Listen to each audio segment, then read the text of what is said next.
ini yang bakal maju terlebih dahulu ada kelompok 2, kemudian menyusul dengan kelompok 3. Apakah benar gitu, Pak?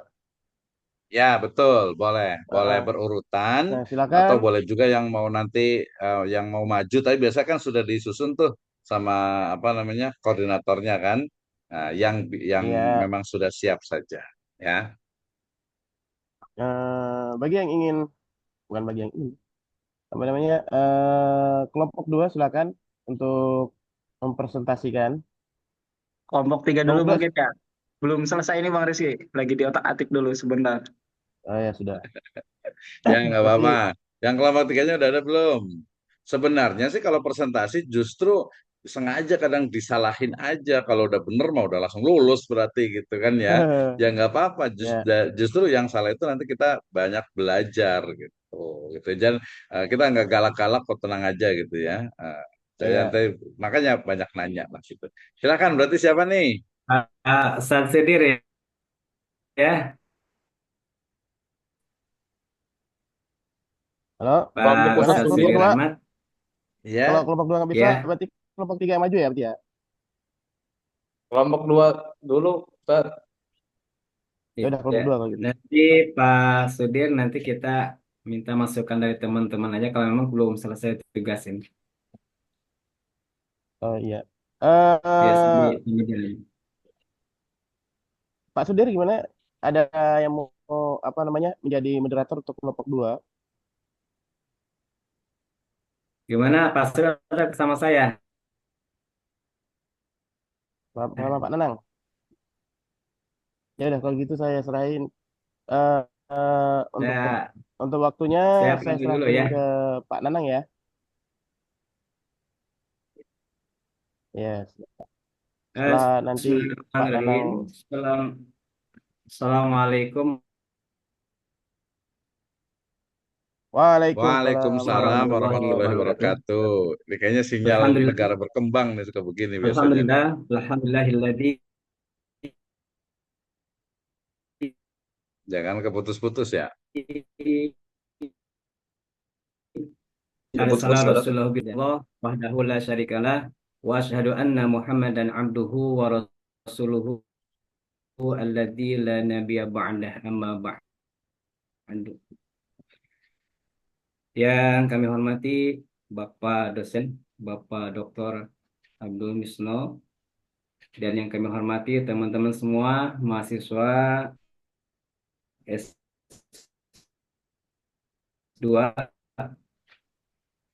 Puji syukur kita hanya pada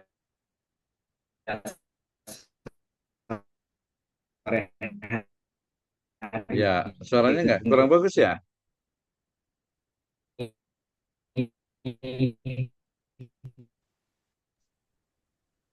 Internet ya kayak Kurang Pak. ngilang ya? Suaranya ngilang ya? Iya, bener Pak, Oh, tolong hilang. mungkin Pak Dan Nanang bisa nyoba off kita cam dulu. sama-sama bisa bersaling. Ah, ya kameranya bisa oh ya nggak apa-apa di off juga nggak apa-apa sih kalau daripada mengganggu artinya Ya. sinyalnya ya. Suaranya jelas nggak nih? Iya, Baik, kita lanjutkan. Suaranya ini potak-potak, Untuk Pak kelompok Nana. 2 ini, teman-teman semua, putus-putus ya. iya Iya putus-putus. Pak, Iya, Pak Nana. betul-betul. Mungkin nyoba bisa di off cam dulu Pak. Off cam dulu aja Pak. Ya, baik, kita lanjutkan. Gimana udah jelas? Ya lumayan. Alhamdulillah lumayan. Ya. Kita lanjutkan untuk kelompok 2 ini, insya Allah yang sudah siap akan memaparkan hasil.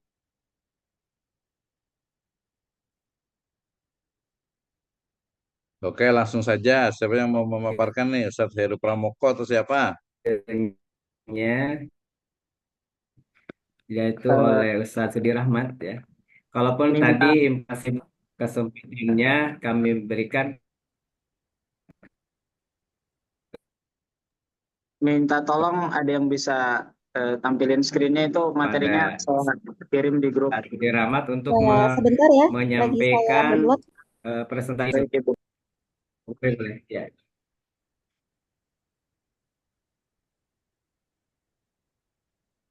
Oke, ada bisa ya.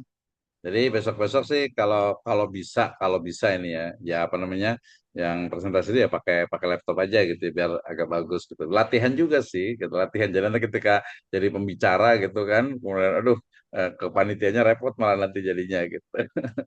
Tapi nggak apa-apa itu kan. Oke lanjut. Siapa berarti silakan. Maaf Bapak, mungkin bisa saya dijadikan co-host karena untuk bantu share screen nggak bisa share screen. Bisa share screen nggak coba? Harusnya bisa semuanya sih. Coba.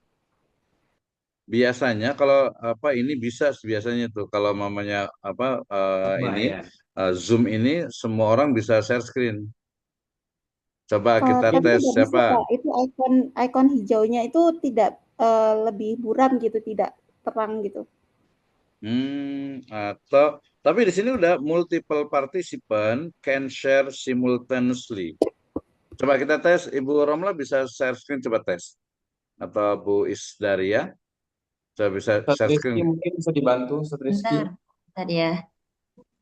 Enggak, tadi sakanya di sini karena di sini tulisannya itu. Bisa kan? Ustaz Rizky luar biasa ini. Oke, terima kasih. Ini apa MC yang luar biasa ini, moderator luar biasa ini. Ustaz Kebetulan Rizky, saya itu nggak bisa kelompok Pak. 3, seharusnya kelompok 2 yang dipresentasiin. Iya, Pak Sudir kita belum bisa ya. nggak apa-apa. Namanya juga belajar gitu kan ya. Tenang saja, tenang. Jangan gugup santai aja Pak Ustadz Robi ya, sehat ya. Monggo kelompok 3 dulu kalau begitu, Ustaz Ustadz Rizky Dimas. ya, saking semangatnya sampai Ustadz Rizky itu. Oke, Belum bisa ya. silakan coba. Screen ya.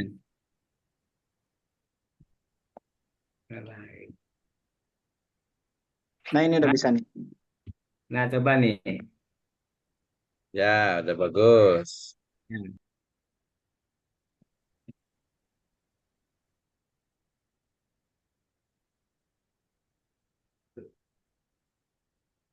Silakan Pak, biar saya aja yang gerak-gerakin ini ya, Dilanjut aja mungkin ya. PPT-nya.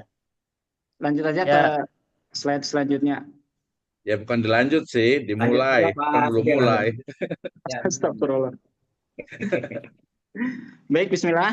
Kita mulai ya presentasinya berkaitan dengan yakni pengembangan kurikulum PAI yang pada kesempatan hari ini saya yakni melakukan penelitian di MTS Muhammadiyah Pekuncen. Walaupun mohon maaf Pak Dokter ini seadanya begitu ya. Nah, tapi nanti insya Allah kalau dibuat jurnal Ya, nanti nggak insya Allah apa-apa. saya perbaiki lagi gitu lebih ini Siap, lagi lah. lanjut. Nah, latar belakang penelitian ya pendidikan agama Islam PAI memiliki peran penting dalam membentuk akhlak dan karakter peserta didik begitu. Nah, perkembangan kurikulum dan teknologi menuntut adanya kurikulum PAI yang relevan, adaptif dan sesuai dengan kebutuhan zaman. Nah, dalam hal ini MTS Muhammadiyah Pekuncen yang tentunya sebagai lembaga pendidikan Islam ya, perlu menyesuaikan kurikulum dengan visi dakwah, kebutuhan peserta didik serta tuntutan pendidikan modern. Oleh karena itu, penelitian ini dilakukan untuk mendeskripsikan bagaimana penyusunan, pelaksanaan, dan evaluasi kurikulum PAI yang diterapkan sebagai upaya peningkatan mutu pembelajaran di madrasah. Nah, adapun metode penelitian ya, penelitian ini menggunakan kualitatif deskriptif ya, dengan teknik pengumpulan data, observasi, wawancara dan dokumentasi. Nah, kemarin sebenarnya saya observasinya cuma 1 kali, Pak dosen, begitu juga dengan wawancaranya gitu. Siap, Karena memang lanjut. kendala begitu kan. Dan yang diobservasiku pun cuma ketemu dengan kepala sekolah, kurikulum, guru PAI-nya itu cuma guru fikih, sekaligus itu pun Harus banyak karena itu. beliau kepala sekolah gitu. Dan Oke, peserta didik lanjut. 1 orang. Nah, Mhm. adapun analisis yang dilakukan, ya ini satu pada perencanaan, dua pada implementasinya, dan tiga pada evaluasi. Bisa dilanjut slide-nya. Nah, ini biografi singkat MTS Muhammadiyah. Nama MTS Muhammadiyah Pekuncen, NPSN, yakni 220363437, Madrasah Sanawiyah Bersatu Swasta di Kerajaan, Kecamatan Pekuncen, Kabupaten Banyumas, Jawa Tengah. Akreditasi B. Terkait kurikulum, yakni sudah menggunakan kurikulum Merdeka Belajar. Walaupun memang kemarin dikatakan oleh Ibu Kepala Sekolah itu, ya kelas 9 itu masih K13 begitu. Untuk kelas 8 dan kelas 7-nya, yakni sudah menggunakan kurikulum Merdeka Belajar.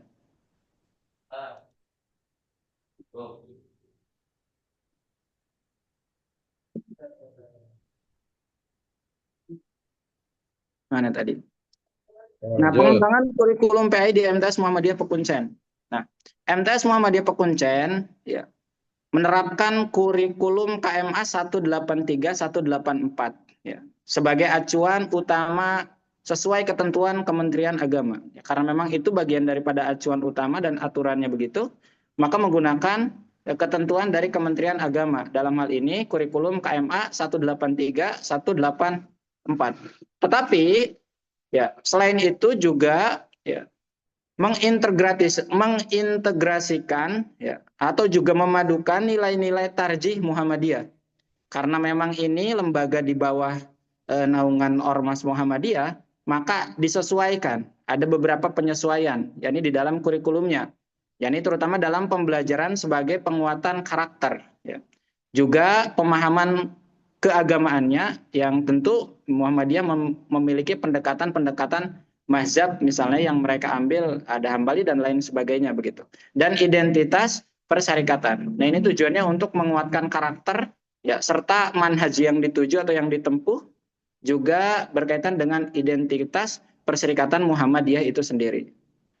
Adapun perencanaan ya, perencanaan itu dilakukan melalui workshop internal, biasanya dilaksanakan, kata ibu sekolah, yakni di lingkungan madrasah, dengan melibatkan kepala madrasah, guru PAI, ya, serta tim pengembang kurikulum. Ya, yang tentu tujuannya untuk menyusun struktur kurikulum, menentukan tujuan pembelajaran, serta merancang perangkat pembelajaran seperti RPP, ATP, atau modul ajar, dan lain sebagainya. Selain itu juga ada MGMP, ya, ini melalui forum musyawarah guru mata pelajaran, baik yang internal maupun yang itu dilaksanakan katanya secara KKM apa ya, kelompok kerja madrasah gitu kalau kemarin tidak salah tuh yang dikatakan oleh ibu kepala sekolah. Dan Ya, yang ketiga betul. adalah melalui rapat kurikulum dan supervisi. Ya. Itu untuk perencanaannya. Silakan dilanjut.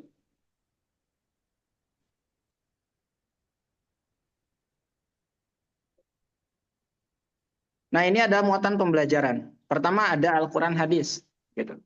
Ada kedua ada akidah akhlak, tiga ada fikih, empat ada sejarah kebudayaan Islam. Nah, saya tambahkan di sini karena memang tadi ya di bawah Ormas Muhammadiyah ya sesuai dengan keputusan tarjih maka ada namanya kemuhammadiyahan. Itu pun kayak pelajaran akidah, fikih, akhlak, sejarah kebudayaan Islam itu disesuaikan gitu. Sebagaimana kemarin dikatakan oleh guru fikih sendiri dalam beberapa mata pelajaran misalnya yang tertera di KMA itu kan seperti dalam praktek doa kunut misalnya. Ada anjuran bahwasannya kalau di bukunya itu tertulis ketika tidak doa kunut disunahkan dianjurkan untuk sujud sahwi. Nah, sementara kata guru fikih beliau mengatakan kami memiliki pendekatan-pendekatan yang lain yang tidak menggunakan kunut misalnya. Ataupun misalnya dalam hal doa iftitah misalnya yang menggunakan ini wajah tu wajhiyah itu, nah mereka pakai Allahumma ba'id gitu. Dalam hal khilaf-khilaf, dalam hal ikhtilaf-ikhtilaf yang mereka memiliki dasar sendiri, memiliki apa namanya manhaj sendiri, pemahaman sendiri begitu Pak, yang mereka pilih. Beliau mengatakan tanpa kami menyalahkan apa yang kemudian disusun atau telah ditetapkan oleh kurikulum madrasah itu sendiri begitu. Begitupun dengan akidahnya, begitupun juga dengan Al-Quran dan hadisnya seperti doa-doa yang dipilih, yakni disesuaikan dan lain sebagainya. Nah juga ada kemuhammadiyahan, ya tujuannya tadi untuk lebih mengenal, untuk lebih memahami apa sih sebenarnya Muhammadiyah itu, siapa tokoh pendirinya, seperti apa sejarahnya dan lain sebagainya. Dilanjut.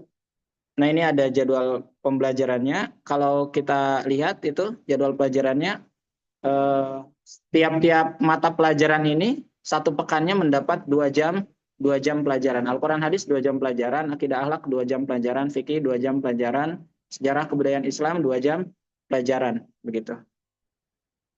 Dilanjut.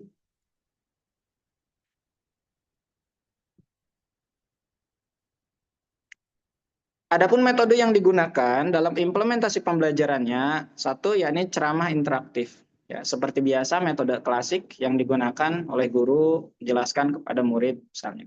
2 yakni juga menggunakan diskusi kelompok. Ya, dan ini termasuk pelajaran yang metode pembelajaran yang disukai oleh siswa. Kemarin saya sempat tanya berkaitan dengan metode pembelajaran apa yang disukai siswa, itu mengatakan bahwasannya yang paling disukai adalah bentuknya diskusi kelompok gitu.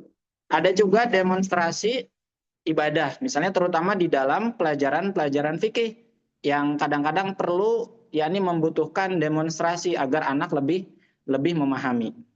Ada juga outdoor learning atau pembelajaran yakni di luar. Kemarin Ibu Kepala Sekolah itu mengatakan sesekali itu anak kadang diajak ke kuburan katanya. Tapi bukan untuk ziarah dalam tanda kutip ya. Kata beliau, yakni diajarkan, kalaupun diajarkan ziarah seperti apa sih dalam perspektif Muhammadiyah, ziarah yang seperti apa, seperti itu. Atau misalnya dalam hal mengingatkan mereka tentang ini loh tujuan akhir kita kuburan dan lain sebagainya begitu. Sesekali itu katanya dilakukan begitu. Nah, selanjutnya ada media digital seperti PowerPoint, video, dan lain sebagainya. Juga penguasaan praktik. Gitu. Silahkan dilanjut. Adapun program pembiasaan dan ibadah, pertama sholat duha, ini tiap pagi, tiap hari. Ya. Juga sholat zuhur secara berjamaah. Ya. Kedua ada kultum dan doa-doa harian. Ini dilaksanakan sebelum masuk kelas. Sebelum masuk kelas itu jadi anak-anak yakni diajarkan satu orang biasanya maju untuk kultum, untuk mengisi tausiah begitu, dan juga diajarkan doa-doa harian secara bareng-bareng setiap paginya.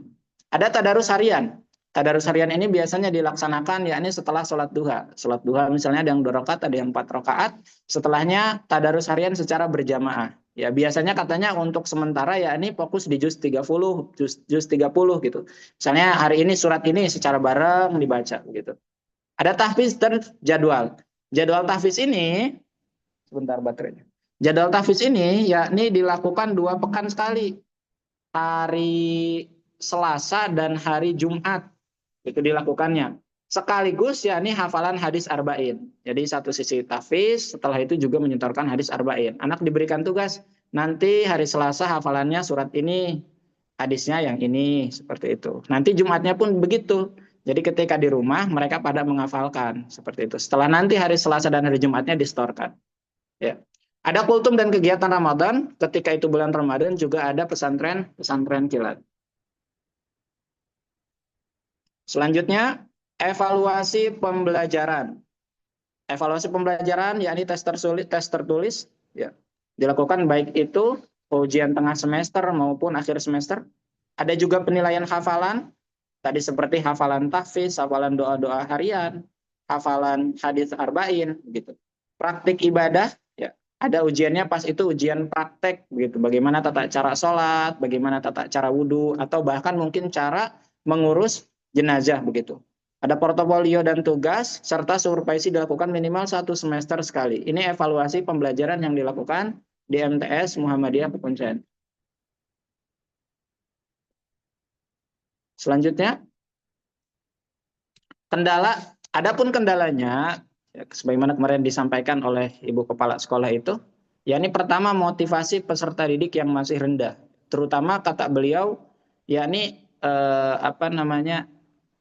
transisi dari SD masuk ke SMP itu dirasa cukup berat gitu. Karena kadang-kadang sudah memohon maaf kemampuannya kadang-kadang bahkan banyak yang belum bisa baca lain sebagainya dari SD-nya begitu. Ditambah motivasi belajarnya juga rendah. Jadi ketika guru nerangkan dan lain sebagainya gitu.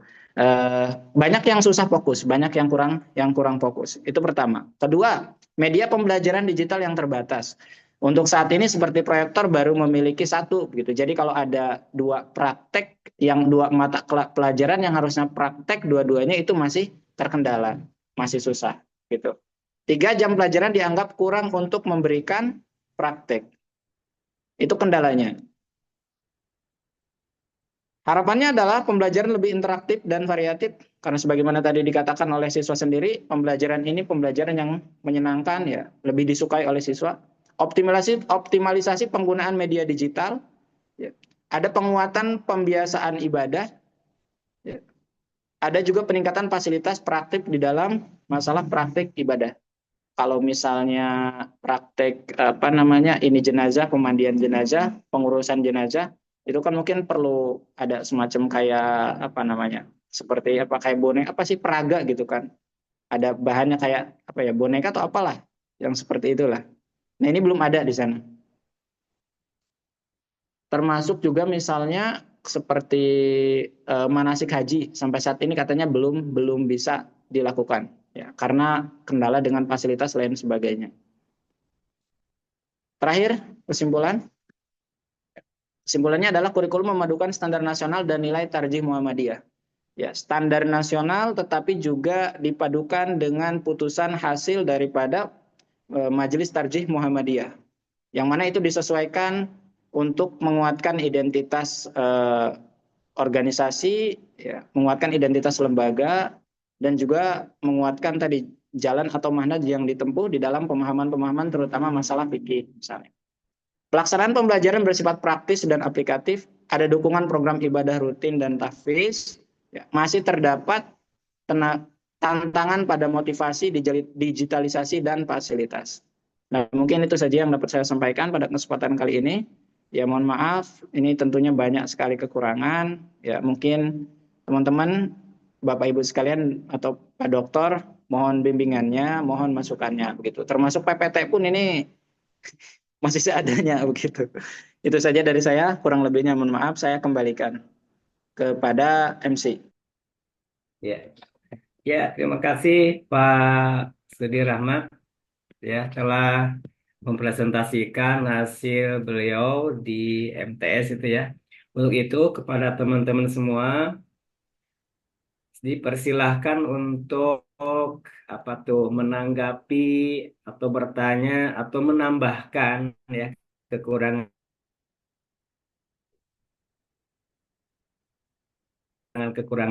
dari hasil yang dipresentasi. Minta arahannya dari Pak Dokter ya terkait masalah hasil dari Pak Sudi Rahmat dalam menyampaikan presentasi tersebut. Dipersilakan kepada teman-teman untuk boleh bertanya, boleh masukannya juga atau penambahan-penambahannya terkait apa yang tadi disampaikan oleh Pak Ustaz Sudi Rahmat. Dipersilakan.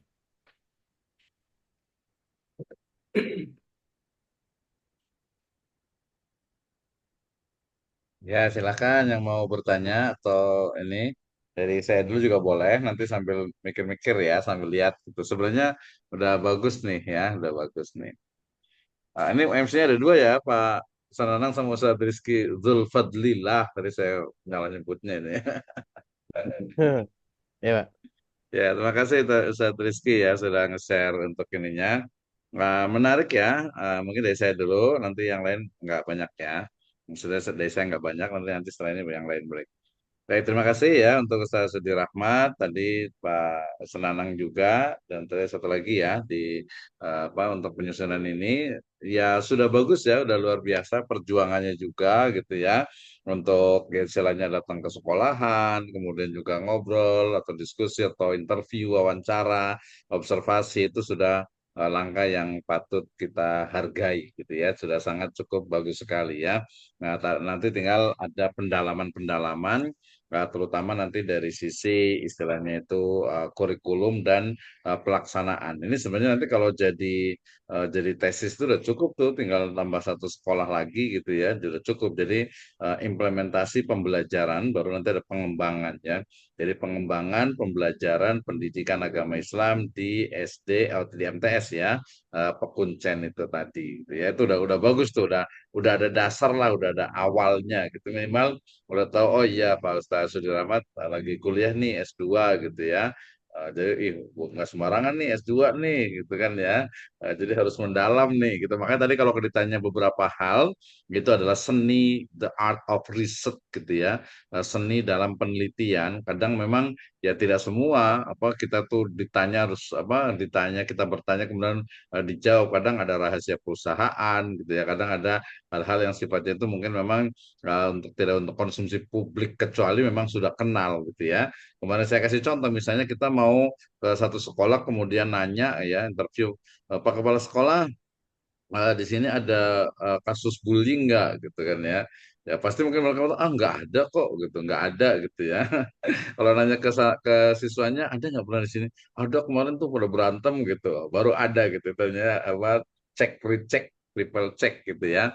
Nah, jadi tidak semua memang informasi itu dengan mudah didapatkan gitu ya. Karena kadang perlu adanya seni, perlu adanya semacam lobby lah bahasanya gitu ya. Gitu ya. Jadi itu penting. Jadi seni dalam meneliti itu memang harus dikuasai. Oke ya. Berkaitan dengan materi, terima kasih untuk Ustaz Sudirahmat, Sanana, dan yang lainnya ya. Satu lagi, tadi menarik topiknya, kemudian mungkin ya dari awal ini memang kalau saya lihat ya ini ya, seperti ini kita kayak kuliah di tahun 2010 gitu, tahun 2000 gitu ya, masih pakai PPT yang model kayak gini gitu ya. Sekarang harus ganti semuanya ya, pakai Canva, pakai Gamma, pakai Skywork ya. Bahkan kemarin saya coba pakai Manus pun bisa. Ya, jadi materi pakai Manus itu bisa tuh, udah cukup bagus, sehingga ya lebih menarik sih sebenarnya gitu, dari sisi tampilan lebih menarik, kemudian juga gradasi warnanya, termasuk pilihan fontnya, gitu ya. Nah, tapi itu nggak apa-apa, semua juga sama sih. Ini kan generasi sebagian generasi pra-kolonial kali gitu ya. Oh, bukan.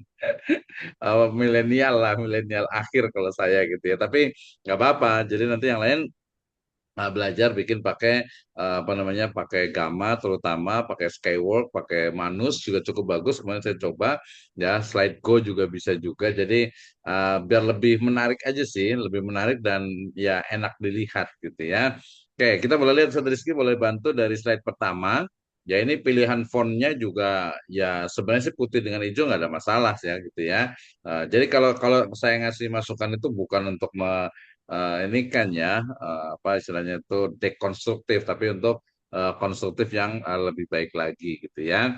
Nah, ini kayaknya sih memang kalau dari sisi tampilan yang paling penting itu adalah yang di slide yang keduanya ya. Ini paling cuma kurang enter, sama mungkin fokus utama itu di judulnya. Kalau perlu tadi ada gambar sekolahnya, kan tadi di terakhir ada tuh. Nah, ini mungkin yang paling sering terjadi di apa, mahasiswa baik satu S2 yang baru-baru terutama gitu. Jadi usahakan untuk tampilan dari PowerPoint itu, slide itu adalah the power of point ya. Jadi jangan mengcopy ya, menyalin ya, mengcopy langsung dari Microsoft Word.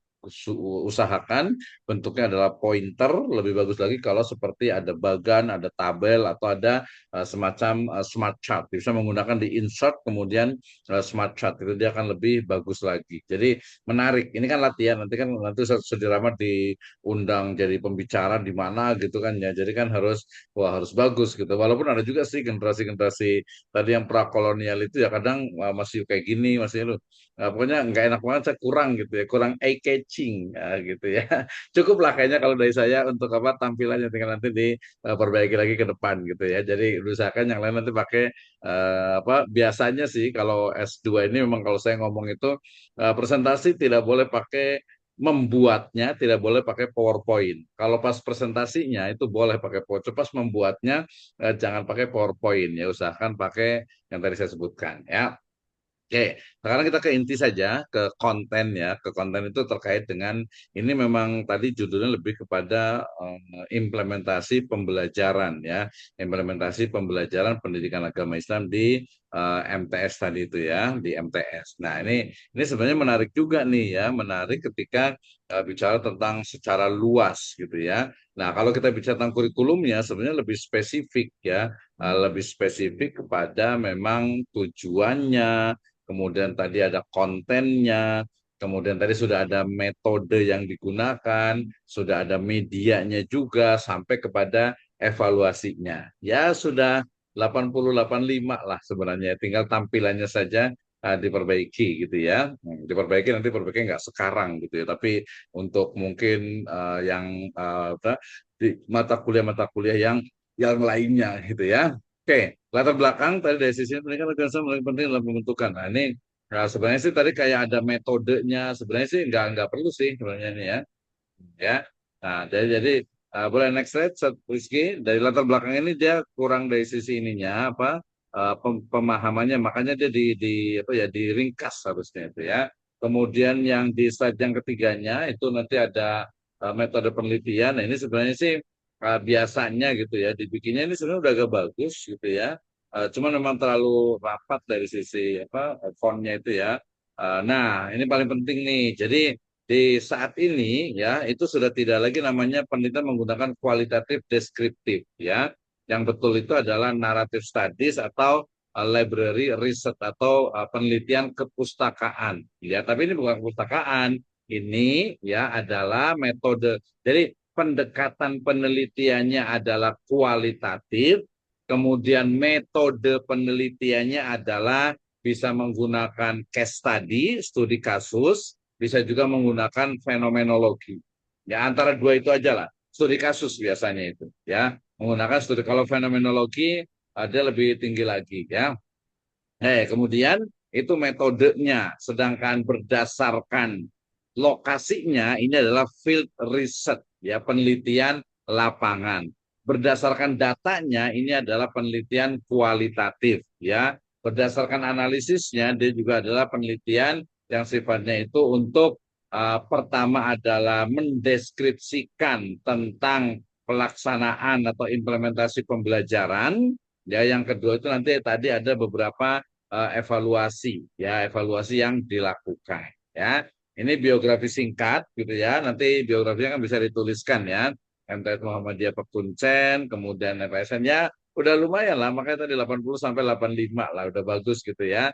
Tinggal ya tadi tampilannya aja. Tadi kan karena mungkin karena buru-buru gitu ya waktunya. Jadi kurang kalau buru-buru pakai pakai gambar itu paling cuma 5 menit selesai itu biasanya itu ya.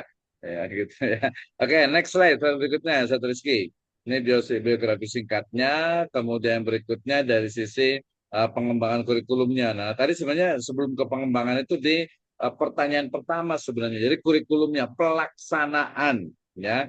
Jadi pelaksanaan dari kurikulum itu seperti apa? Nah, ini sebenarnya pelaksanaan nih.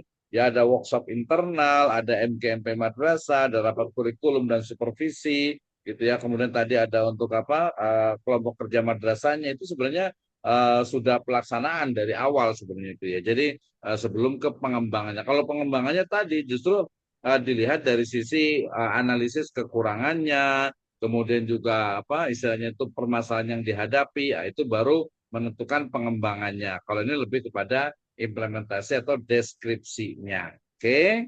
Nah, ini pengembangannya itu diperbaiki. Pengembangannya model apa nih gitu ya. Ini sebenarnya menarik gitu ya. Menarik dalam artian oh iya ternyata ini kan hampir semua sama di sekolah apa madrasah di madrasah yang di bawah Muhammadiyah itu biasanya memang pasti ada kemuhammadiyahan. Kemudian tadi dari sisi fikih juga sama. Sebenarnya bukan cuma Muhammadiyah aja gitu ya. Ahli riset juga sama. Ya teman-teman yang di sunnah juga sama juga gitu. Bahkan beberapa itu tidak menggunakan buku atau kurikulum KMA 183-184 ini. Dia hanya mungkin ya istilahnya itu diujikan seperlunya saja gitu. Bahkan dulu saya ingat sekali tuh ketika saya ngajar itu ya. Jadi cuma dikasih tapi nggak dikoreksi juga. Udahlah buat latihan aja gitu ya. Nah, karena memang kurikulumnya berbeda, tapi kadang memang karena MTS, karena sekolah, jadi ya mau tidak mau harus ketika ada pengawas dan sebagainya, ya bilang, oh iya dipakai gitu. Nah, ini juga menjadi permasalahan yang kita bisa diskusikan. Masing-masing pasti akan berbeda ide dan gagasannya. Oke ya. Ini sebenarnya tadi bukan pengembangan, yang di slide ini dia masih pelaksanaan atau implementasi dari kurikulum itu sendiri. Ya, oke, next slide berikutnya. Nah, cukup banyak juga ini ya. Dari sisi muatan pembelajaran, ya ini berarti adalah konten atau mata pelajarannya, ya. Mata pelajarannya tadi bukan ditambah, artinya memang yang ada di sana itu ya seperti itu, Quran hadis, akidah akhlak, fikih, sejarah kebudayaan Islam, kemuhammadiyahan, mungkin tadi ada hafalah apa, tahfidz Al-Quran juga dan sebagainya. Itu jadi hal yang menjadi muatan lokal ya yang menarik nih. Oke ya. Terima kasih. Coba lihat ke bawah lagi, kita singkat, dipercepat. Jadi ada jadwalnya, ini jadwalnya. Ini buat referensi dokumen, ya. Kemudian lanjut lagi, ya. Lanjut lagi ada dari sisi implementasi pembelajaran. Jadi ke metode, ya. Kalau implementasi pembelajaran bahkan dari awal sampai akhir ini sebenarnya judulnya itu bukan implementasi, tapi metode pembelajaran yang digunakan selama interaktif, diskusi. Nah, ini kan kalau kita buat tadi kayak bulatan atau lonjong atau segi empat atau apa, itu kan lebih menarik gitu kan ya. Ada tampilannya itu lebih, ya minimal kalau sebelum saya pakai itu, saya dulu pakai smart chat tadi itu. Kalau masih tetap pakai PowerPoint. Bahkan mungkin ada nanti saya sering buat itu. Jadi presentasi itu tanpa ada tulisan. Jadi maksudnya tanpa ada tulisan yang tercecer gitu ya. Jadi semuanya ada di bagan semuanya. Oke ya. Ya, secara umum terima kasih jazakallah khairan untuk sudah ramah, sudah cukup bagus. Tinggal beberapa perbaikan ya, terutama nanti dari sisi fokusnya ya, fokus pembahasannya. Tadi kalau pengembangan kurikulum ya mata pelajarannya satu juga boleh, kemudian juga kelasnya satu juga boleh juga. Nah, seperti itu. Ya. Oke, sebelum nanti ini ya kita berikan kesempatan yang lain biar gantian dulu ya. Nanti baru kalau ada yang mau bertanya dipersilakan. Ya, kita kembalikan dulu ke Pak Nanang nih. Ini di Cibinong hujan deras nih. Kayaknya di tempat lain juga pada hujan kali ya di Bogor ya. Iya, Pak. Ini juga para Baik, lagi mendung ini. baik, terima kasih Pak Dokter. Sangat ini masukan-masukannya mudah-mudahan jadi nanti perbaikan-perbaikan ya, untuk selanjutnya, dan karena apa yang disampaikan tadi oleh Pak Sudir masih dalam Iya, macet-macet suaranya Pak Ustadz Nanang. harap belajar gitu ya. Untuk teman-teman yang lainnya, barangkali ada pertanyaan atau masukan-masukannya untuk perbaikan tugas ini ke depannya. Dipersilakan. Ya, silakan yang mau bertanya, yang mau diskusi nih terkait dengan apa pembelajaran di sana itu kayak gimana sih? Misalnya tadi itu kan dari sisi fikihnya, ya dari sisi apa? Misalnya itu apa sirahnya dan sebagainya. Tadi Mas, silakan. Oh, kita ke MC ya, ke Pak Nanang, silakan. Baik, terima kasih. Dipersilakan untuk Salimas. Ya, Ustaz. Terima kasih jazakallahu khairan wa barakallahu fikum atas pemaparan yang tadi disampaikan pada kelompok 2 ini. Sebelumnya, mohon maaf Pak Sudir, saya ingin bertanya ya terkait mengenai muatan pembelajaran. Ya, tadi yang Pak Sudir sampaikan itu salah satunya Al-Quran hadis, akidah akhlak dan sebagainya. Adapun dalam implementasi itu kan disesuaikan dengan putusan tarjih Muhammadiyah. Adapun dari modul yang diajarkan itu apakah dari Muhammadiyah sendiri atau dari pemerintah? Itu pertanyaan pertama. Kemudian pertanyaan kedua, sejauh mana indikator keberhasilan kurikulum maupun mengukur perkembangan aspek kognitif, efektif, dan psikomotor peserta didik secara keseimbangan? Terima kasih Pak Sudir. Baik, langsung dijawab ya. Ya, Untuk silakan. yang pertama, tadi modulnya itu sebagaimana saya sudah jelaskan, memang yakni dari pemerintah untuk secara dasarnya. Namun dalam proses penyusunannya, ya, dalam proses penyusunannya, sebentar, itu memang dilakukan musyawarah ya antara guru-guru PAI, kepala sekolah, dan lain sebagainya, yang tentu dalam proses permusyawaratan itu menentukan nih kurikulum RPP-nya mau gimana nih. Dalam beberapa hal mungkin perlu ada yang disesuaikan dengan apa? Dengan putusan tarjih. Begitu kira-kira, Tadi Mas. Yang kedua, bagaimana tadi yang kedua? Untuk mengetahui apa capaian kemajuannya. apa ya? Capaian Kognitif sama afektif sama psikomotorik. bagaimana tadi Ustadz Dimas? Untuk mengetahui ini ya, capaian dari sisi kognitif, afektif, ataupun juga mungkin dari sisi apa tadi, psikomotorik atau apa. Nah, kalau untuk kognitif ya sederhana begitu. Dilakukan dengan cara tes tertulis begitu, penilaian hafalan ya, dan praktik ibadah lain sebagainya. Sementara mungkin untuk afektif dan psikomotorik, terutama afektif misalnya, ya ini diperhatikan mungkin oleh guru-guru atau tiap-tiap guru mata pelajaran misalnya ketika mereka mengajar, ya mereka memperhatikan nih kira-kira yang secara sikapnya berubah seperti apa, terutama misalnya adalah wali kelas misalnya di dalam hal ini. Nanti itu kan ada koordinasi ya antara wali kelas, guru yang mengajar gitu kan, berkaitan dengan perkembangan dari sisi afektifnya dan psikomotriknya seperti apa sih begitu. Ya Allah taala alam. Ya mungkin seperti itu Ustaz Dimas. Bagaimana Ustaz Dimas atas jawaban yang disampaikan oleh Pak Ustaz Sudir? Nah, cukup. Cukup. Kuliah saya uangnya dipakai buat bayar kuliah. Kalau enggak, Silakan bagi teman-teman yang lain. saya bisa. Cuma sekarang udah kuliah tiap bulan itu kan harus.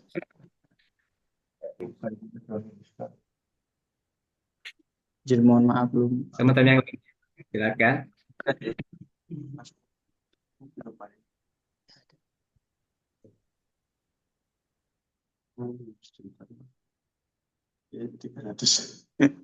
Ya, silakan berikutnya. Kalau mau kuliah kan udah sekarang udah kuliah itu ya harus bayaran. Apalagi S2 pada bayaran. Kalau Ya, sama. rasanya dicukupkan, mungkin bagi kelompok 3 ya. Ya, masih ada waktu buat Izin. kelompok 3. Izin Ya, bertanya, silakan. Ustaz.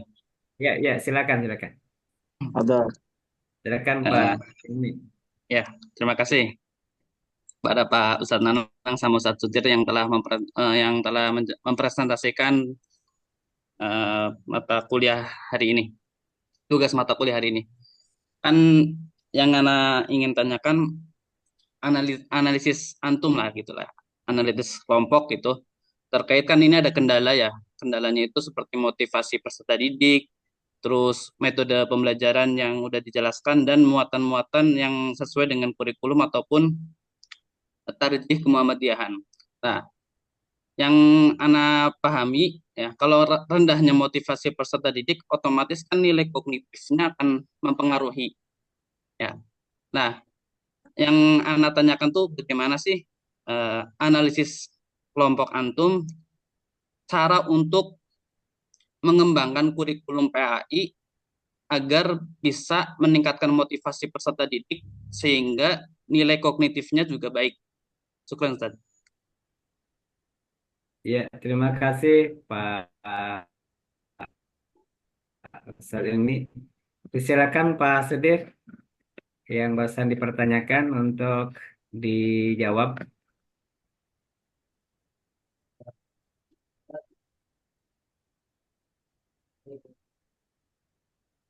Ya, silakan. Bisa Dibuka ya. itunya. Jadi kita diskusi aja ya, lebih biar menarik nanti. Jadi yang bertanya juga sebenarnya belajar juga gitu ya. Belajar untuk oh iya ternyata tadi menarik nih dari sisi analisisnya.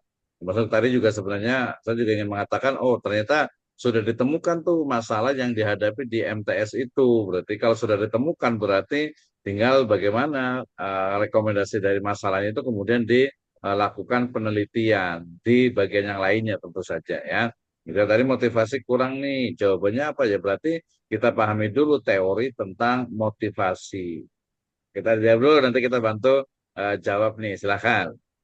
Ustaz Nanang mungkin nih yang udah pengalaman nih, biasanya gimana nih, ya strateginya motivasi siswanya itu apa mungkin menurun gitu ya, kualitasnya menurun, motivasinya juga menurun gitu. Kira-kira seperti apa nih?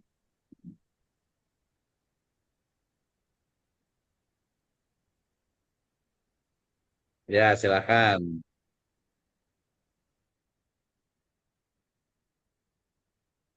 Pak Nanang mungkin bisa bantu Pak Nanang atau Pak Isep. Gak Oke, apa-apa, jawab seperlunya aja. Apalagi kan bukan ini. Jadi perkiraan aja lah. Yang penting jawablah, salah juga nggak apa-apa kok. Nggak dinilai ini gitu. Tenang aja, tenang, tenang. Nggak usah deg-degan ya.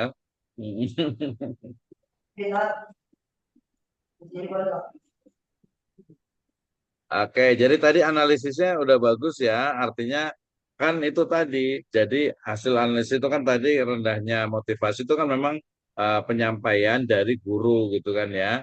Nah itu sebenarnya perlu dilihat kembali dari sisi yang lainnya. Misalnya dari masing-masing guru. Kalau tadi kan dari kepala sekolah misalnya. Dari masing-masing guru PA ini. Oh ternyata kehadirannya itu kurang. Kalau sudah hadir, ini ya siswanya ya, mungkin banyak yang terlambat gitu ya. Kemudian ketika sudah masuk di kelas, mungkin motivasinya terlihat dari kurang bersemangat ketika sudah di kelas gitu ya. Kemudian juga kurang aktif dalam pembelajaran sampai kepada nanti mungkin nilainya itu kurang atau tidak mencapai KKM. Itu berarti kan menunjukkan motivasi yang rendah. Nah, berarti kalau masalahnya adalah motivasi yang rendah, berarti kita pahami dulu teori-teori tentang motivasi, terutama dari penyebab-penyebab ya rendahnya motivasi. Ya, bahasa statistiknya itu adalah variabel yang memengaruhi tingkat motivasi. Ya, berarti namanya motivasi berarti kan semacam penyemangat lah dari siswa bagi siswa gitu ya. Jadi motivasi itu biasanya berkaitan dengan apa? Misalnya ini dari sisi pola asuh, pola didik dari orang tua. Ya, buktinya apa? Ya udah anak mau belajar mau enggak, mau sekolah mau enggak, masa bodoh misalnya gitu kan ya dari orang tua. Yang kedua dari lingkungannya, lingkungan di rumahnya. Ternyata lingkungan di rumahnya itu tidak support dia untuk sekolah misalnya udahlah mendingan nggak usah sekolah kerja aja misalnya kalau yang aliyah misalnya atau MTS ada juga gitu ya. Kemudian dari nanti teman sebaya yang di sekolahan ya teman sebaya kira-kira apakah mereka anak-anak sekolah juga semangat atau tidak. Kemudian nanti juga termasuk sebenarnya juga kurikulum, guru, metode dan juga media yang digunakan. Mungkin anak-anak itu nggak semangat masuk sekolah gitu ya, tapi ketika sudah di dalam kelas, gurunya bisa istilahnya itu menggunakan metode pendekatan komunikasi yang tepat sehingga anak itu justru merasa senang. Anak itu merasa, oh iya ya ternyata belajar itu penting. Nah disitulah berarti guru itu bisa mampu untuk istilahnya menambal ataupun juga memberikan semangat, meningkatkan motivasi. Berarti misalnya pembelajaran diskusi metode diskusi itu akan meningkatkan motivasi belajar siswa. Nah, seperti itu ya. Nah, nanti kalau mau ditanya bagaimana strateginya, ya berarti Pak Ustadz Sudirahmat sama Pak Nanang juga nggak bisa jawab dan tidak usah dijawab.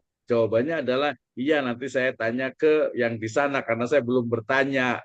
Gitu. Kalau jawabannya ngarang malah salah sebenarnya, gitu kan ya. Kan kalau pertanyaannya misalnya kalau saya tangkap pertanyaannya adalah bagaimana strategi sekolah di situ dalam meningkatkan motivasi siswa? Ya sudah jawab aja. Ya saya tidak tahu karena saya itu belum bertanya, belum penelitian juga. Nanti deh saya ke sana baru saya tanya gitu. Kalau Baik, baik, Pak pertanyaannya Dokter. adalah Mohon memang dilanjut. ya yang ada di sana gitu kan. Kecuali kalau tanyanya apa nih kira-kira yang dilakukan untuk memotivasi perkiraan atau pendapat antum misalnya tadi kan ya.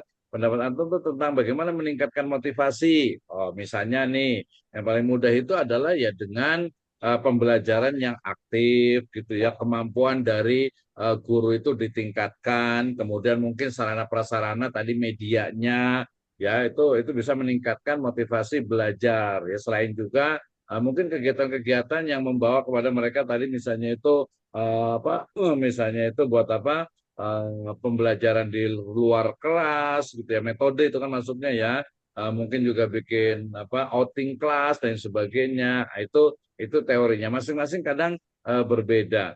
Ya atau mungkin nih udah bagi MBG belum di situ dikasih MBG gitu ya. Wah, jadi semangat nih dikasih MBG nih gitu ya.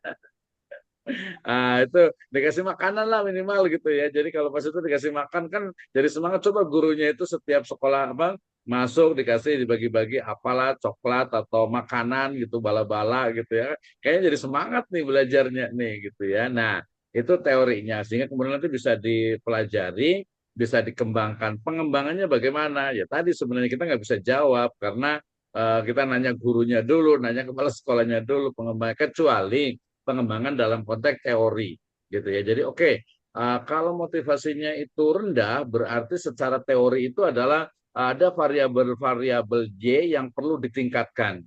Nah, itu berarti kita bisa jawab tuh. Ya, variabelnya diantaranya adalah mungkin melakukan visiting ke rumah dari orang tuanya, orang tua siswa misalnya. Itu bisa tuh langkah awal untuk melihat kenapa sih nggak semangat gitu kan ya. Nah, itu bisa. Kemudian mengoptimalkan fungsi dari BK bisa juga. Kemudian menambah fasilitas prasarana, misalnya tadi proyektornya kan bisa ditambahkan gitu kan ya. Tambahnya gimana nih? Ya kita bisa ditambahkan usulan tapi ternyata duitnya nggak ada.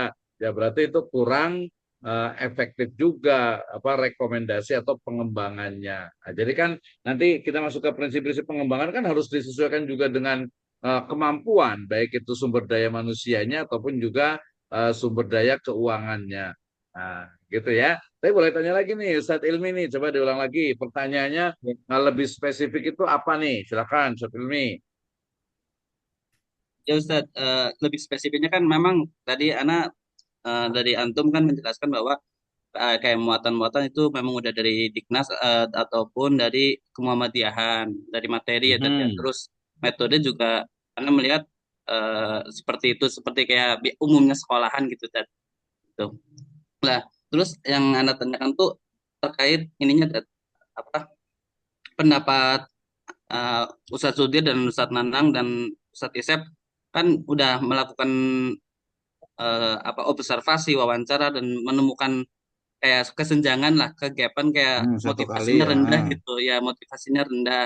Nah, terus inti pertanyaannya itu setelah melihat motivasi rendah dan keterbatasan fasilitas dan menemukan kayak materi dan metode juga secara umum kayak belum belum ada pengembangan gitu tadi ya.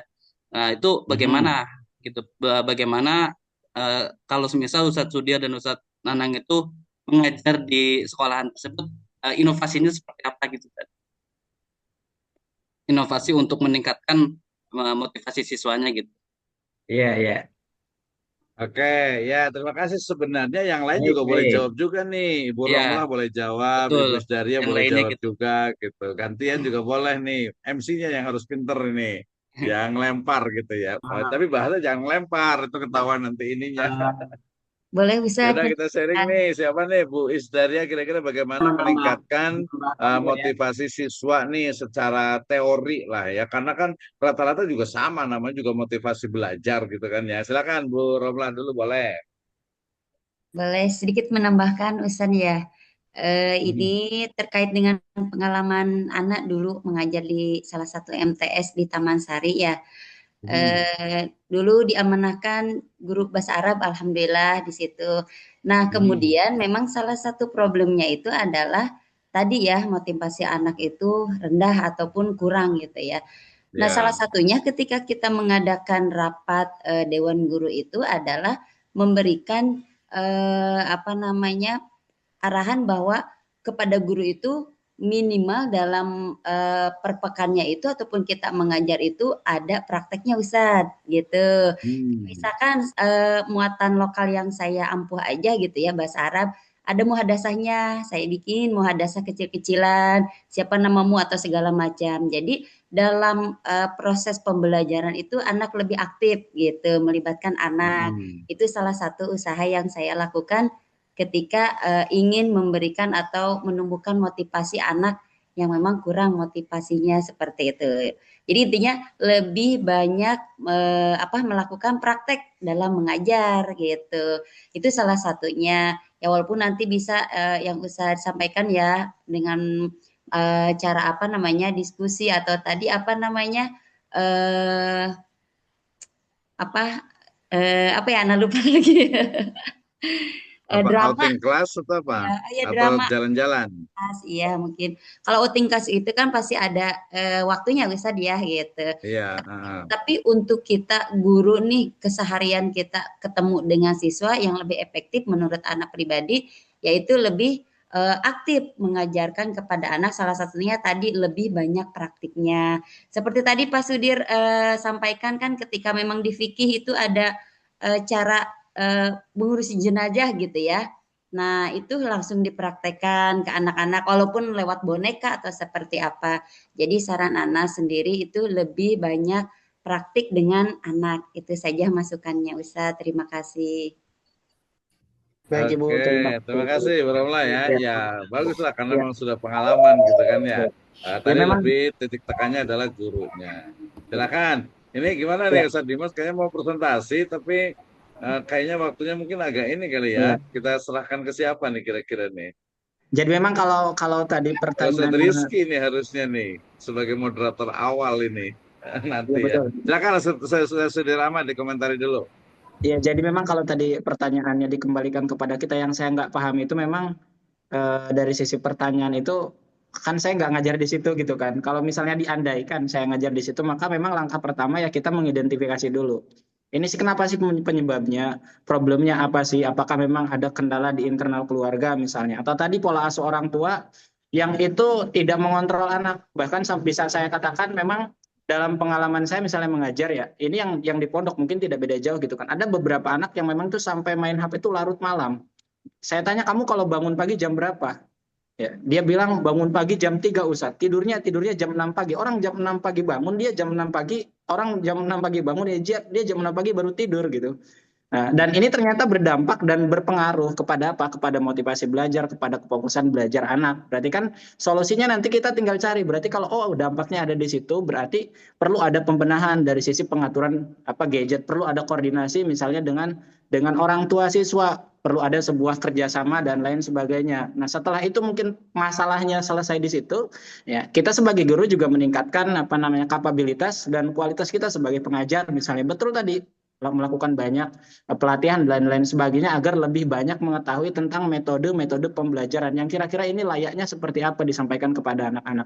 Anak-anak kalau misalnya hanya metode ceramah saja, mereka bosan gitu lain sebagainya. Bagaimana cara mereka agar bisa lebih aktif? Ya, coba kemudian ajak diskusi, ajak sharing misalnya, atau tadi melakukan anak-anak kan senang misalnya dengan nonton lain sebagainya, bawalah sesekali misalnya kayak media pembelajaran seperti proyektor lain sebagainya berkaitan dengan praktek sholat misalnya, cari dari situ ada animasi-animasi yang mungkin bisa mempraktekkan praktek-praktek sholat sesuai dengan kaidah aturan fikih misalnya yang diambil dan lain sebagainya, yang bisa jadi kemungkinan lebih besarnya bisa memantik ya, untuk menjadikan anak-anak lebih termotivasi lagi, motivasinya bisa lebih meningkat. Cuma memang tadi saya kurang paham pertanyaannya, mohon maaf begitu. Tapi terima kasih tadi kepada Ibu Romlah dan lain sebagainya telah menambahkan. Wallahu ta'ala alam, mungkin itu dari saya Bapak Doktor. Ya, ya. Ya, silakan kepada Nam. Atau mungkin Pak Sudir terkait masalah motivasi siswa itu strateginya ditingkatkan ya. Misalnya kita menciptakan lingkungan belajar yang bagaimana lingkungan belajar yang menarik, kemudian yang positif gitu ya. Sehingga itu bisa memotivasi peserta didik itu nyaman dalam belajar atau gembira gitu ya. Misalnya jadikan materi yang disampaikan itu relevan dengan kehidupannya. Apalagi sekarang ini kan dengan metode-metode baru di pembelajaran apa tuh pembelajaran kurikulum sekarang ini, jadi bisa menggunakan metode-metode yang beragam gitu ya. Bukan yang monoton terhadap siswa jenuh gitu ya. Kemudian gunakan juga apa tuh metode diskusi supaya bisa memotivasi peserta didik dalam kegiatan pembelajarannya. Misalnya diskusi kelompok atau memang proyeknya yang berbasis kepada masalah misalnya. Nah, itu bisa meningkatkan motivasi siswa dalam belajar. Itu mungkin diantaranya ya. Tambahannya Pak Sedir. Atau Tambahannya misalkan ya bisa mungkin bisa juga juga dimasukkan, cip- ya atau bisa ciptakan juga. ruangan yang nyaman dalam belajar. Seperti itu. Bisa menjadikan motivasi terhadap peserta didik. Atau dari yang lainnya juga Atau dipersilakan. mungkin Pak Nanang, ya ini bisa juga ya nih menggunakan apa namanya ada bentuk rewardnya gitu kan. Kalau di pondok pesantren itu memang ada target setiap tahapnya. Kalau siswa yang paling banyak khatam Quran misalnya, dia nanti akan diberikan reward, walaupun mungkin sebenarnya rewardnya tidak begitu spesial, misalnya kayak dibelikan apa Tupperware atau lain sebagainya. Mungkin ini juga bisa dilakukan di lingkungan MTS misalnya. Bisa Pak, bisa. Oke, terima kasih Pak Nanang ya dan juga Pak Sudi Rahmat ya. Luar biasa sekali ya. Ini mohon maaf mungkin agak suaranya agak kurang jelas ya. Di sana juga hujan Cibinong hujan deras sekali ini ya, petir juga gitu ya. Jadi suaranya agak kecil, tapi intinya tadi memang menarik ya ketika kemudian kita melihat sebuah fenomena pembelajaran khususnya PAI di sekolah, apalagi bukan sekolah kita gitu ya. Jadi kita mendapatkan banyak sekali insight baru, pengalaman baru, dan itu sebenarnya tujuan dari nanti penelitian, kemudian juga apa untuk tugas-tugas di berbagai mata kuliah ini, ya. Nah, tapi kita nanya ke Ustadz Ilmi juga nih, kira-kira nih, Ustadz Ilmi pengalamannya gimana nih di SMP Quran ini? Kalau motivasi anak-anak itu kurang semangat, apa sih sebenarnya yang dilakukan nih? Silakan Ustadz Ilmi, suka nih, silakan. Super Ustaz atas waktunya. Aduh, ini jadi Hmm. Gantian nih balik pertanyaannya lagi kembali ke nih. aneh itu. Nggak apa-apa kan sharing gitu kan ya. Ustaz. Silakan Ya, Ustadz Ilmi.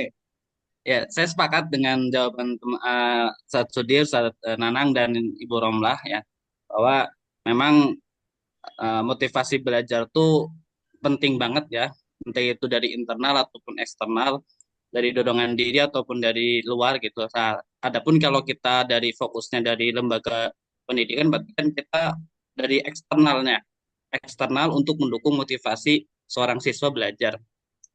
Salah satu yang anak terapkan yang pertama itu strategi pembelajarannya. Itu harus menarik. Betul yang tadi Pak Nanang sampaikan ya. Dan sebelum belajar tuh memberikan apa tuh eh, memberikan gambaran bagaimana hari ini kita akan belajar, tujuannya apa aja, pembelajarannya seperti apa gitu. Model pembelajaran seperti apa, tujuannya seperti apa, supaya apa? Supaya siswa itu siap dalam kondisi siap belajar. Itu yang pertama. Terus yang kedua, adapun model-model pembelajarannya ya bisa seperti diskusi ataupun kayak tadi edu trip ya gitu, jalan-jalan kayak yang tadi kan menarik tuh ke ke kuburan gitu untuk apa evaluasi diri lah gitu, itu menarik di MTS Pakuncen gitu. Terus untuk meningkatkan motivasi belajar siswa, punishment dan reward juga itu sangat mempengaruhi ya. Yang dimana kalau semisal biasanya kalau anak pribadi kalau di saat mengajar tentu kalau di jam akhir tuh bukan jam akhir ya, pas akhir pembelajaran tuh kan anak PA itu sebelum istirahat gitu Dad, ya. Sebelum istirahat. Jadi anak kadang kalau mau istirahat duluan jawab pertanyaan ini gitu. Jadi seperti itu. Terus juga di sini fokusnya ke cooperative learning, jadi sistem diskusi itu sangat aktif di sini terkait pembelajaran. Nah, tapi ya memang ada kendala-kendala aja. Kadang mood siswa tuh tidak sesuai, apalagi yang anak MTS tuh kadang yang perempuan tuh kalau lagi halangan itu mempengaruhi pembelajaran gitu. Kadang lagi dapat halangan gitu malah males lah atau gimana lah gitu. Jadi yang itu juga masih jadi PR lah buat saya sebenarnya sih, Tat. Mungkin itu tadi jawaban dari saya. Terima Oke, kasih. terima kasih. Ini luar biasa Ya. sekali ya pengalamannya dan bisa sharing-sharing ya. Kadang memang eh, anak zaman sekarang siswa itu memang kadang perlu berbagai cara ya, berbagai metode untuk meningkatkan motivasinya. Tadi selain juga orang tua, dukungan orang tua, ya, kemudian juga teman sebaya juga, kemudian juga lembaga, ya, kemudian juga guru, itu jadi penting untuk meningkatkan motivasi belajar ya. Dan ini tidak hanya tadi di satu tempat, banyak sekali tempat ya yang memang mereka motivasi belajar itu kurang. Tapi yang lebih dominan biasanya nanti ini kan bisa jadikan bahan tesis nih ya. Jadi bahan tesis itu kalau kita pakai kuantitatif berarti motivasi belajar itu adalah variabel Y ya. Variabel Y-nya itu adalah motivasi belajar. Kemudian apa nih yang mempengaruhi dari motivasi belajar, yaitu ada variabel X ya, X1, X2 atau X3 dan sampai X16 gitu ya. Berarti misalnya nih kalau pendapat saya pribadi yang lebih banyak mempengaruhi motivasi itu adalah seringkali itu adalah orang tua ya, keluarga dan juga nanti teman sebaya biasanya itu ya, teman-teman dekatnya lah itu biasanya akan mudah terpengaruh. Selain juga nanti ada lingkungan. Berarti saya ambil 3 lah. Jadi judul tesisnya adalah pengaruh pola asuh orang tua, teman sebaya, dan lingkungan keluarga terhadap motivasi belajar siswa. Ya, mau kelas berapa, di MTS berapa. Berarti saya langsung buat tuh, ya, buat penelitiannya. Oh, ternyata yang paling banyak mempengaruhi misalnya hasilnya itu adalah teman sebaya. Sehingga nanti ada rekomendasi. Berarti untuk teman sebaya ini sebaiknya diperhatikan seorang anak yang memiliki teman-teman dekatnya atau mungkin juga lingkungannya. Nanti kan ada lingkungan yang sifatnya itu tadi manusianya, ada juga lingkungan masyarakat secara umum ya, lokasi misalnya gitu ya. Kalau lokasinya misalnya yang di dekat pesantren atau di lingkungan yang bagus, biasanya itu mereka semangat untuk belajar. Tapi kalau lingkungannya itu mungkin tidak mendukung gitu ya, lokasi tempatnya misalnya, itu juga bisa jadi malah semangat belajarnya itu kurang. Nah, ini sangat kelihatan sekali. Jadi nanti lihat dari berbagai teori yang ada terkait dengan motivasi itu. Oke, baik ya. Luar biasa sekali Ustaz Ilmi, Ustaz Nanan, dan Ustaz Sudi Rahmat. Terima kasih. Sebelum kita masih ada waktu sekitar 5 sampai 10 menit, mungkin ada yang mau ditanyakan ya. Mungkin pekan besok kalau umpamanya nanti diatur, silakan yang mau presentasi tadi apakah kelompok 3 berurutan gitu ya. Atau mungkin ada yang mau duluan karena yang waktunya itu mungkin belum selesai gitu ya. Atau seperti apa silakan saja diatur ya. Intinya adalah presentasi itu adalah melatih untuk bagaimana kita mengungkapkan ide dan gagasan melalui lisan. Selain juga ada skill untuk IT-nya, untuk tadi medianya yaitu menggunakan slide ya. Baik itu PowerPoint ataupun juga menggunakan AI dan yang lainnya gitu ya. Nah, itu baik silakan ada yang mau ditanyakan nih tentang semua hal, tentang kuliah, tentang semualah tentang perkuliahan kita ini. Silakan ada yang mau bertanya, mangga. Ani jangan bertanya, Tat. Silakan Ustaz Ilmi. Ya. Tadi suaranya punten agak kurang jelas gitu ya saya. Oh, Silakan gitu. Ustaz Ilmi ada pertanyaan, agak dekat Ada, Tat. dikit. Terkait jurnal, Ya. Tat. Terkait jurnal. Ya, Ana silakan. kemarin kan antum kirim link dan Ana udah nonton juga terkait AI ya. Yang Anda tanyakan kalau pakai AI, Perplexity ataupun Slides itu akan terkena plagiat nggak, Tat? Boleh diulang Ustaz Ilmi? Oh ya, kalau semisal pakai AI itu akan terkena plagiat atau tidak, Tat? Oke, terima kasih ya. Jadi pertanyaannya adalah apakah kalau pakai AI itu akan terkena plagiarism? Ya, pertama adalah beberapa AI itu dia tidak terdeteksi sebagai plagiarism, apalagi kalau dari sisi susunan sistematikanya itu dari kita. Itu yang pertama ya. Yang kedua adalah bahwa sekarang juga sudah muncul namanya itu ada Zero GPT dan juga humanize ya, untuk memanusiakan tulisan AI dan itu dia tidak akan terdeteksi. Demikian juga bisa pakai Quillbot juga untuk para press juga, itu juga bisa digunakan. Ya, intinya adalah kalau di level kita ini ya tulis-tulis pakai AI saja tidak apa-apa, karena nantinya juga kalau untuk tesis di sini juga belum ada Turnitin, kemudian untuk artikel jurnal juga belum sampai juga kita diuji checker plagiarism gitu ya. Nah, itu tapi seminimal mungkin tadi kalaupun pakai AI bisa pakai Humanize ataupun bisa pakai Zero GPT ya, atau bisa juga kadang orang itu ditulis lagi juga bisa juga. Tapi kalau saya sendiri beberapa kali gitu ya itu tidak terdeteksi gitu ya, selama ide gagasan itu dari kita. Ya apalagi tadi misalnya kalau kita pakai Manus gitu ya, kemudian data-data dari lapangan itu kita jadikan sebagai referensi, itu pasti tidak akan terdeteksi. Ya. Kemudian terakhir tadi itu hari apa untuk level sekarang ini ya kita tidak usah pikir dulu tentang plagiarism sih. Pikirkan mendingan bisa buat dulu karena namanya juga latihan, gitu ya. Ya, ya, jadi namanya juga latihan gitu ya. Jadi tidak ada masalah. Tapi tadi dua AI yang bisa memanusiakan manusia itu juga akan lebih mudah lagi. Yang penting latihan dulu aja sih menurut saya itu. Ya lebih mudah gitu ya. Jadi coba dulu. Termasuk ini teman-teman juga nih yang agak kesulitan bikin makal. Mungkin ada apa tugas dari dosen lain gitu ya. Pakai rekomendasi saya itu pakai yang kemarin yang Manus AI itu, ya silahkan itu nanti bisa digunakan. Bahkan itu kemarin saya coba juga dengan mahasiswa itu sudah bisa pakai PPT juga, bikinnya bagus juga. Lihat yang penting itu adalah promnya. Ya promnya itu kan bisa berulang-ulang. Kemudian juga kalau Manus itu kan dia 300 poin setiap hari dan itu bisa menulis sampai 3 sampai 4 artikel jurnal antara 10 sampai 15 halaman gitu ya, dan lebih bagus dikombinasikan dengan yang typeset, size space, kemudian juga perplexity atau brain text, atau ada juga kakak kelas itu yang beli Gipsy yang dijual itu ya. Gipsy ya nanti kalau nulis tesis sih nggak apa-apa, beli aja 300.000 untuk sebulan gitu ya, worth it, dan bisa bagi-bagi, mungkin yang lainnya juga bisa gantian gitu, atau mungkin beli bareng-bareng satu kelas inilah gitu.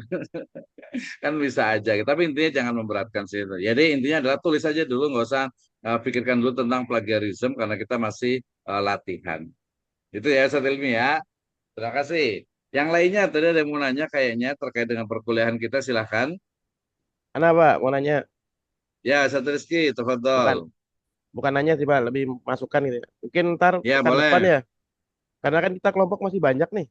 Mungkin ntar Mhm. pekan depan di timer aja gitu. Jadi kalau seandainya ada teman-teman yang ingin tanyakan, mungkin di stop dulu agar nanti kita majunya itu bisa dua kelompok gitu kan. Kalau seandainya kita lepas begitu aja tanpa ada waktu yang harus dibatasi, nanti waktunya tuh bakal satu kelompok habis tuh buat buat satu kali pertemuan gitu loh Pak.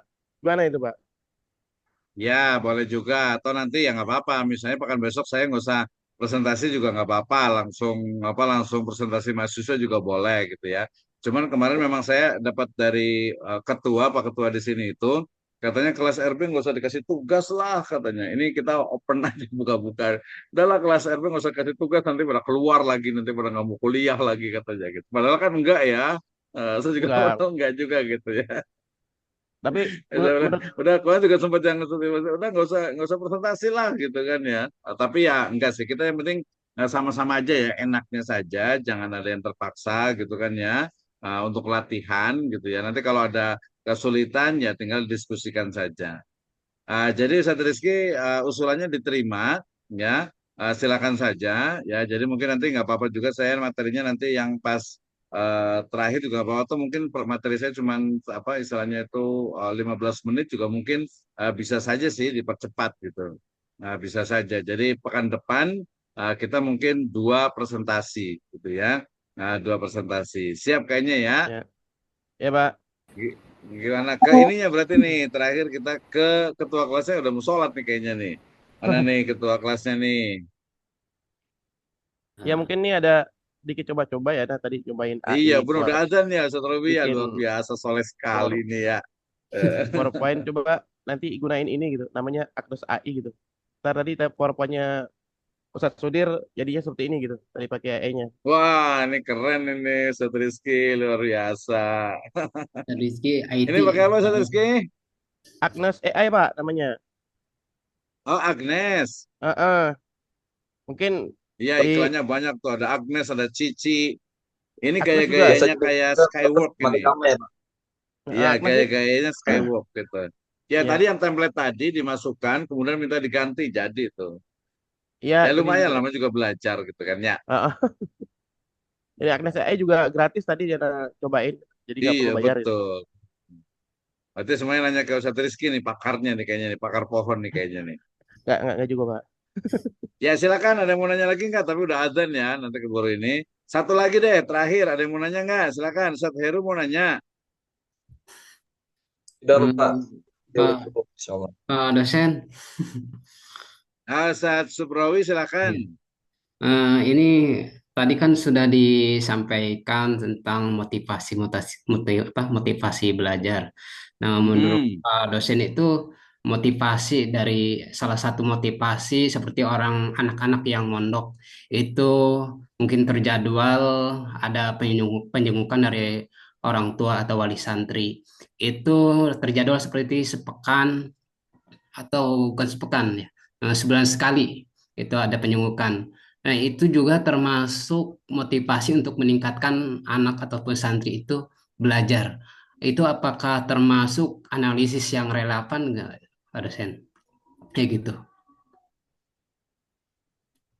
Oke, terima kasih ya. Walaupun soalnya agak kecil gitu ya di saya juga. Jadi intinya adalah apakah tadi saya sebut mungkin dengan ini ya kunjungan ke orang tua gitu ya ke rumah ya apakah itu akan dapat meningkatkan motivasi. Nah, berdasarkan saya juga sempat riset juga tentang itu gitu ya dan juga interview juga wawancara. Ternyata program untuk kunjungan ya visiting ya atau mungkin juga parenting kadang menyebutnya juga gitu ya visiting ke rumah orang tua itu biasanya memang cukup membuat siswa itu senang, ya senang, nyaman, kemudian merasa diperhatikan. Ini kebetulan di sini di MTS Sirajul Atfal, gitu ya. Saya wawancara di situ sehingga kemudian itu juga berlangsung. Cuman ya nggak mungkin tiap pekan gitu ya. Kadang sebulan sekali, kadang 3 bulan sekali, kadang juga ketika memang ada permasalahan dan terutama yang memang siswa-siswa yang memang motivasinya itu rendah gitu ya. Ada satu ketika motivasi rendah itu ketika ditanya datang ke rumahnya ternyata memang di rumahnya itu tidak kondusif untuk belajar.